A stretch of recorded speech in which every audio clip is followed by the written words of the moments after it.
Welcome back to another episode of Last Window, The Secret of Cape West. Thanks for tuning in. So, last time things started getting really complicated. I mean, when isn't it in this game? But between Claire and Sidney, Claire really wanted her parents to get back together, but Sidney is kind of shedding light on like what the situation is between him and his ex-wife.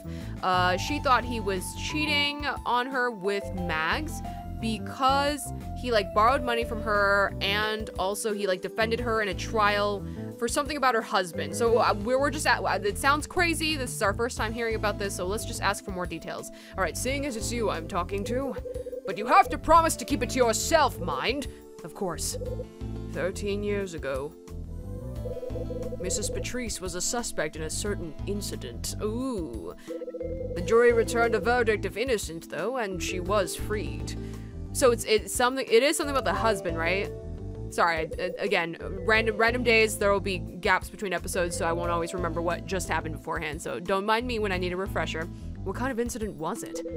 She was suspected of killing her husband. So yeah, he did briefly mention this before, right? I know it was something to do with the husband, but whoa-wee. What the hell? She was a suspect in a murder case? It's kind of sounding like a Marie situation. She was indeed. Sidney, why was her husband... Mr. Hyde, I've got nothing more to say on the matter. Can we leave it at there, please? Sidney keeps doing this, where he totally baits us in or goads us in with like a really juicy piece of information where there's no way I can't ask more questions after that. Excuse me, there's just like no way. Why? So might as well just either not tell us anything at all or tell us everything. The verdict was innocent, and that's all that counts. I really don't want to talk about it anymore. I understand. I just need to make sure. But you will keep this discussion between us, won't you? I really don't want anything I've said about Mrs. Patrice to get out. I only told you because I trust you. Yeah, I hear you loud and clear. And we understand each other. The last thing I want is to cause any trouble for Mrs. Patrice. Oh my god. Yo, what's going on here? Everybody being suspected of killing their husbands? Like, what's happening? No, was that everything you wanted to ask me about, Mr. Hyde? I do have a cafe to run, you know. You and which customers? You and what customers? Every time I come in, maybe one person max. Most of the time, empty. I'm your top customer. Actually, there is something else. What do you want to know? Do you still love your wife? What? We're just going for it. All right. Do I what?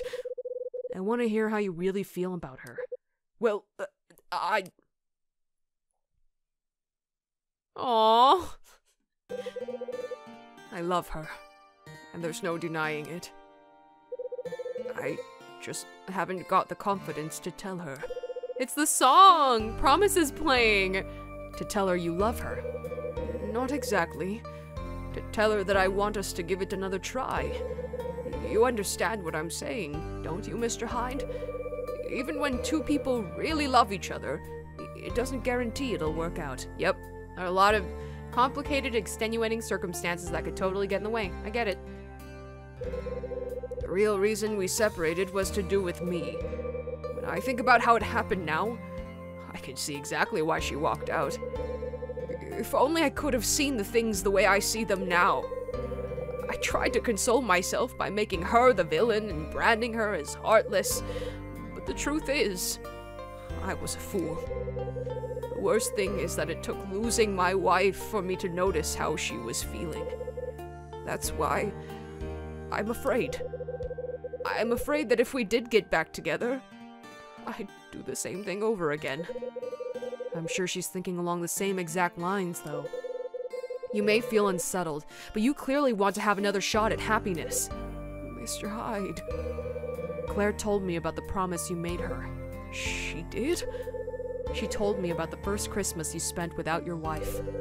When you told her that you'd find happiness again together. She's been thinking about that ever since. Well, her idea of happiness is having her family back and all living together. Mr. Hyde. It's not my place to dictate to you how your family should be, but I'll tell you this for free. There aren't many families that can get back together. Most of them who've tried fail. Ain't that a fact? A sad but true one. Okay, I need to be somewhere. Oh. Every time we have like a serious discussion with a character, my chest hurts. It pulls at my heartstrings. That's so heart-wrenching. Oh man, that's so hard. Cause like, it's so important that he recognizes his mistakes. It's true that, you know, at some point it might just be too late. No matter how much you've reflected on your actions, you know, the feelings are bitter and they'll stay there. And I get it. You know, not everybody has to forgive someone when they're asking for forgiveness. It's not required. You don't have to. So it's hard. It's hard. I'm glad that he's reflected, he's learned. He knows that he did something wrong, and that's important. You have to recognize that and grow and try and improve and move on, and it's hard. It's a hard situation. Damn! That hurts. That stings. Okay, I don't know where to go from here. Should I go back to Claire? Nope. Okay. Something that Sidney said has got me thinking. He said that there was a person who always attended the Scarlet Star parties. I think I need to find out a little more about that person. I'm not recalling. Is it the new person that got brought up? It wasn't the Jack Green person. I might be getting the name wrong. That was the name we found in Rex's notebook. But I don't remember what name Sidney brought up for the parties, so it's okay. The story will remind me. Wait a minute. Am I supposed to be talking to Sidney about them? Probably. Yeah, probably. Because I was about to go back and call Rachel and be like, hey, Rachel, find me some more information. But if I don't tell her name, how is she gonna look anything up? We'd just be a bother. We'd just be calling her for funsies and, you know, telling her how cute she is and if she's having a great day. And girl, she ain't got time for that. She busy. Okay, wait. Wait, so right after that really serious conversation about his wife, we're just gonna ask about something else and just pretend that we didn't even just talk about that? Inappropriate. Hate it. Don't like it. In real life, we'd be walking away. He said I had somewhere to be. He's like, hey man, I got somewhere to be because this is freaking awkward. And then he's like, wait, just kidding. I actually need you for something. I'm gonna walk right back in, ask you about it. Something I can help you with? Oh, okay, just kidding. Sorry, y'all, I'm wasting your time. I'm just double, triple checking. I'm just making sure. So I guess I'll try and go to Rachel and see if I already know the name and I can ask her about it, because my brain is empty. Thoughts, brain empty, no thoughts, however that meme goes. Okay, let's give this a shot. Let me try giving her a call. If this doesn't work out, I'll just go off screen and figure it out. Don't worry about it. Don't worry about it. Just stick with me for a little bit. I'll bring you in the right direction. Oh, just kidding. Okay, I've brought you in the wrong direction. I'll see you later. I'm not 100% sure if this is the correct thing to do, but I tried knocking on Mags's door, and she is answering. I don't know what our intent would be. I don't know if we'd be here to ask her about the Scarlet Star parties, or unless she is the person that used to attend the Scarlet Star parties all the time. Again, I just completely forgot. I don't know, but she's answering the door, so. Well, hello there, Mr. Hyde. Mrs. Patrice, you wouldn't by any chance have any free time at the moment, would you? As a matter of fact, I would.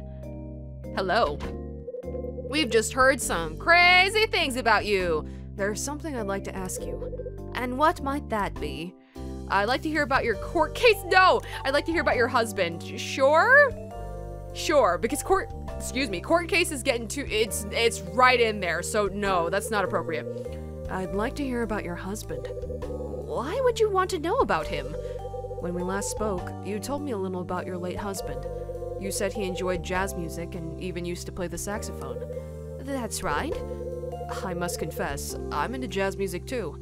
I often listen to it in my room. The best kind of jazz always features a saxophone, don't you think? Well, if you say so.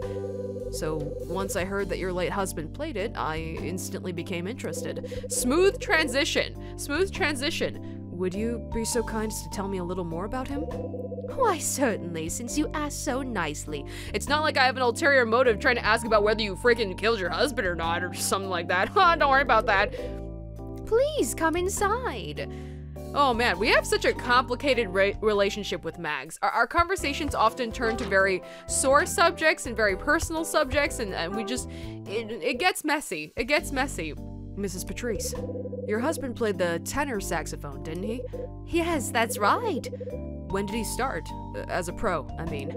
He was already part of an established band at the age of 20. That's very impressive. So he must have studied how to play it somewhere. Do you know where? He told me that he taught himself how to play, and that he was into jazz from the moment he was born. What kind of person was he? He was a real gentleman, both masculine and invigorating at the same time. These qualities guaranteed him a hit with the ladies. When did he throw in the towel and stop playing? I'm sorry? Well, he went on to run several eateries around town, didn't he?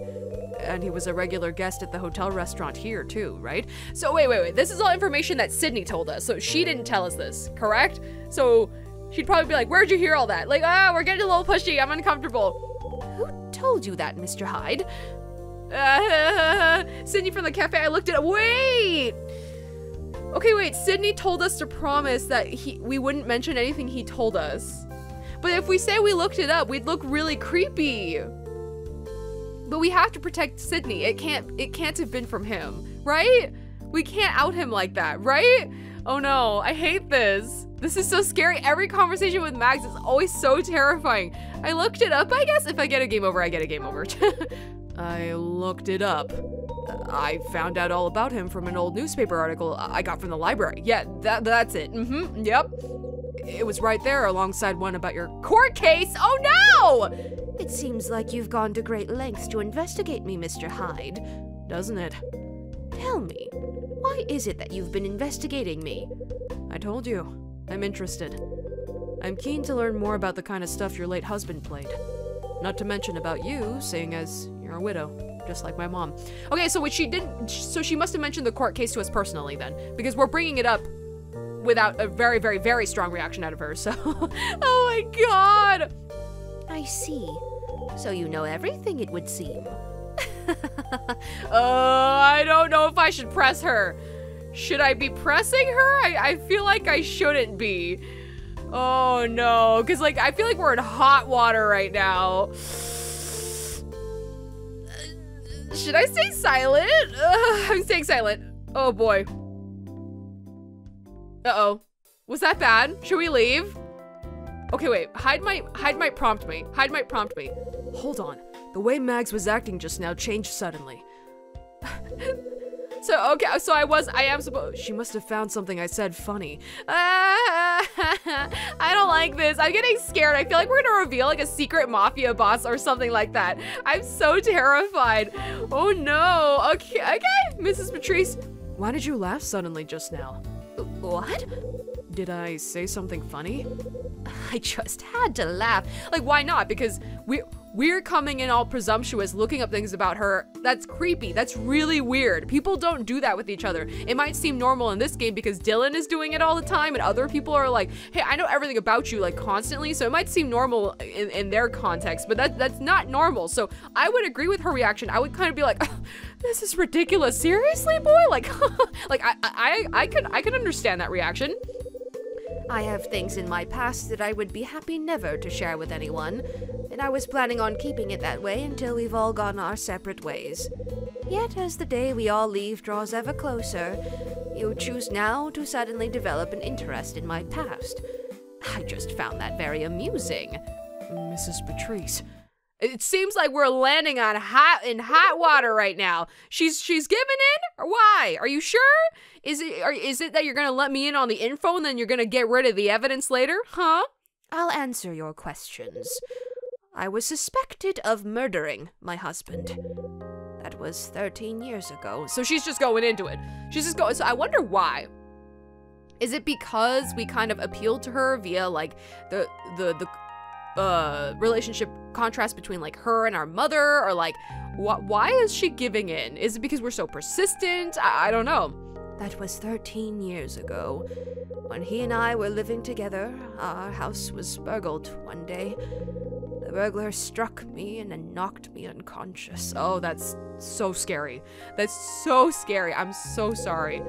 When I awoke, My husband's body was laying lifeless beside me. In my right hand, I was clutching the gun that was used to kill him. Ooh.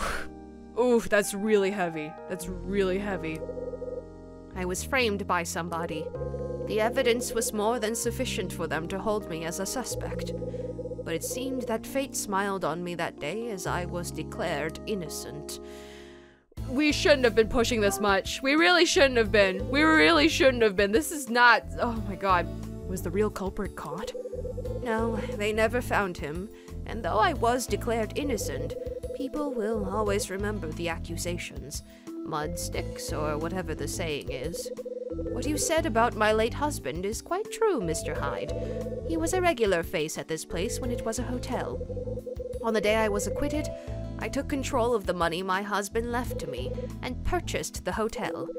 I wanted to own the place he held so dear when he was alive. And that, Mr. Hyde, is all this lonely widow can tell you. Oh no. Huh? Oh my god. That appears to be the phone. Would you mind waiting here for me, Mr. Hyde? Oof. Oof. Mags makes her way into the other room to answer the phone. Guess I'd better stay here until she's done. Now I think of it. Are we getting a look around her room now? I'm sure there's a photo of her husband around here. It can't be that it's gonna be like, end up being the person that's in our poster or something, right? I'm sure it's not gonna be like that. Wait, okay, I'm gonna take a look around everywhere else before that. That's really heavy. That's really heavy and very serious. The sofa has 2 cushions on it. They have the same design, but the colors are different. I could see that.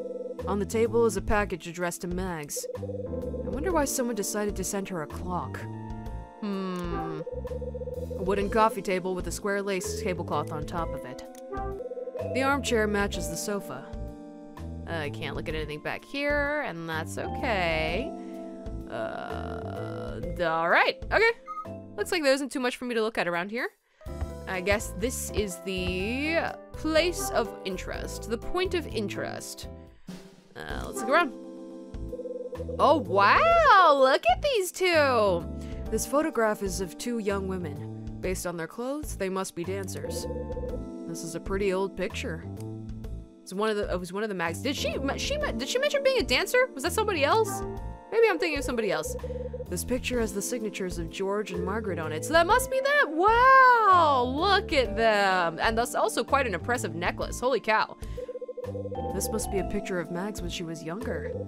She's wearing a very, oh, even he notes it. Even he notes it. She's wearing a very uniquely designed necklace. Huh. A commemorative plate. Not sure what it's commemorating, though. Mags's television seems a little on the small side. It's a photograph in a frame. The photo is of a cheerful young woman. I would assume that would be her, right? Yeah, it's gotta be. Wow, they both look stunning. There's a man playing a tenor saxophone in this picture. This must be George Patrice.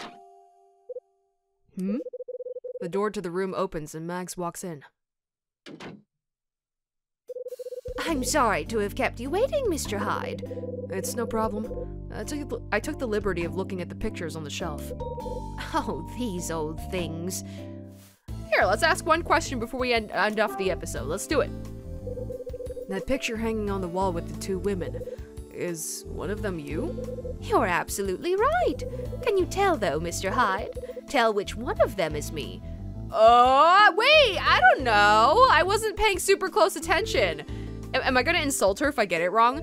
I'm gonna just randomly guess the right. You're the one on the right. I am indeed. Hell yeah. Freaking nailed it. Nice. Well done. Who's the woman in the shot with you? She was a dear friend of mine. A fellow dancer. A dancer?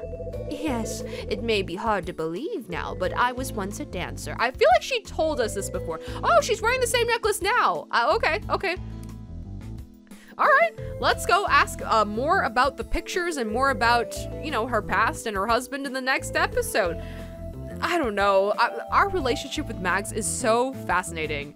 Just the things that we're discussing with each other, the way we're approaching it, it's so unusual.